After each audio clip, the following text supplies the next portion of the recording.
Hello, my name is Leonard Ruiz. I'm a second year student at the University of Western Sydney, Hawkesbury.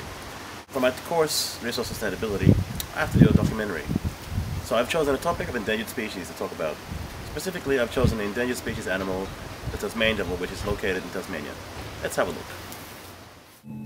The Tasmanian devil, with the scientific name of Sarcophilus harrisi, is known to be one of the carnivorous marsupials in Australia.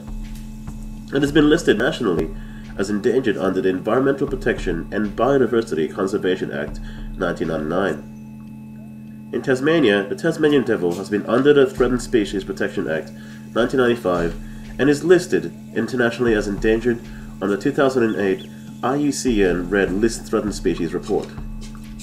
The current population of wild Tasmanian devils has dropped down to 51,000 mature devils, a 27% decline from 130,000 to 150,000 population from 1990 to 2002. What has been the cause of this rapid decline of Tasmanian devil population? One of the main culprits is DFTD, or Devil's Facial Tumor Disease, which was first detected in 1996. This is a distribution of the emergence of the DFTD. From here on, there has been an 80% decline on the population of wild Tasmanian devils.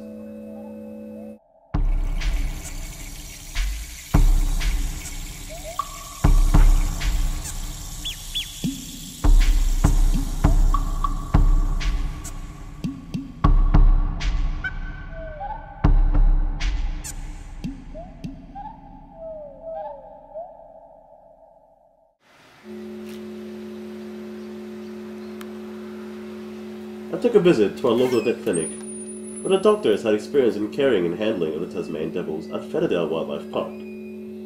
Dr. Coffey has an experience in handling Tasmanian devils, and he is alarmed by the severity of the Tasmanian devil facial tumor disease and how fast it's spreading. Here I have an interview with Dr. Coffey, an animal veterinarian who's focused on studies of Tasmanian devils. Good morning, Dr. Coffey. Based on your studies and experience with Tasmanian devils, can you please provide us with some light information about the Tasmanian devils?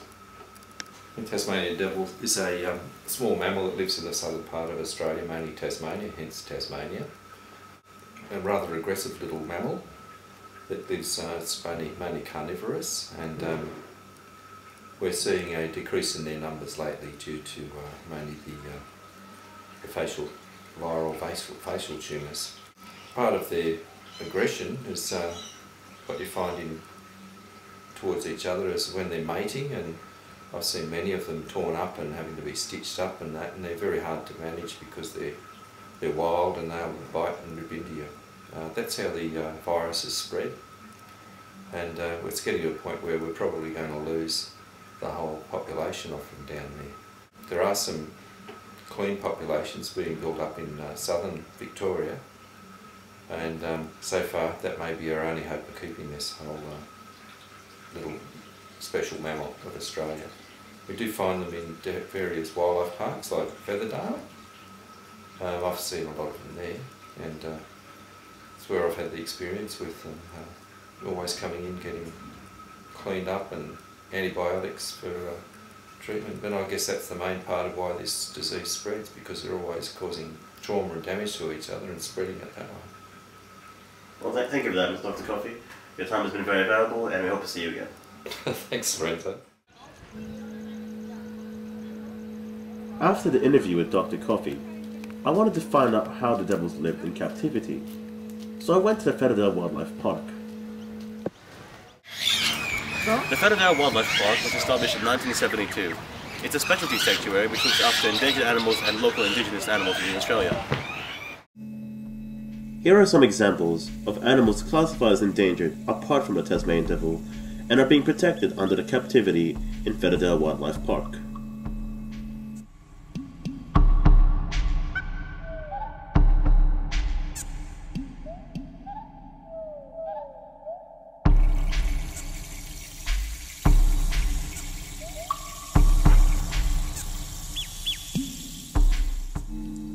Let's do a first-hand visit of the Tasmanian devil enclosure, replicating the wildlife habitat.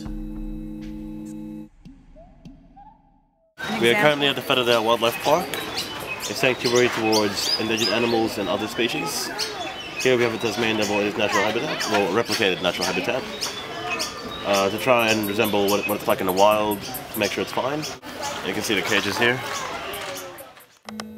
Save the Tasmanian Devils organization has been scientifically trying to contain the DFTD by deterring the movement of the Tasmanian Devils in the hope of trying to segregate the healthy ones from those contracted with DFTD. The organization and other private non-profit environmental associations are also campaigning for the conservation of the natural habitat of wild Tasmanian devils in Tarkine Wilderness.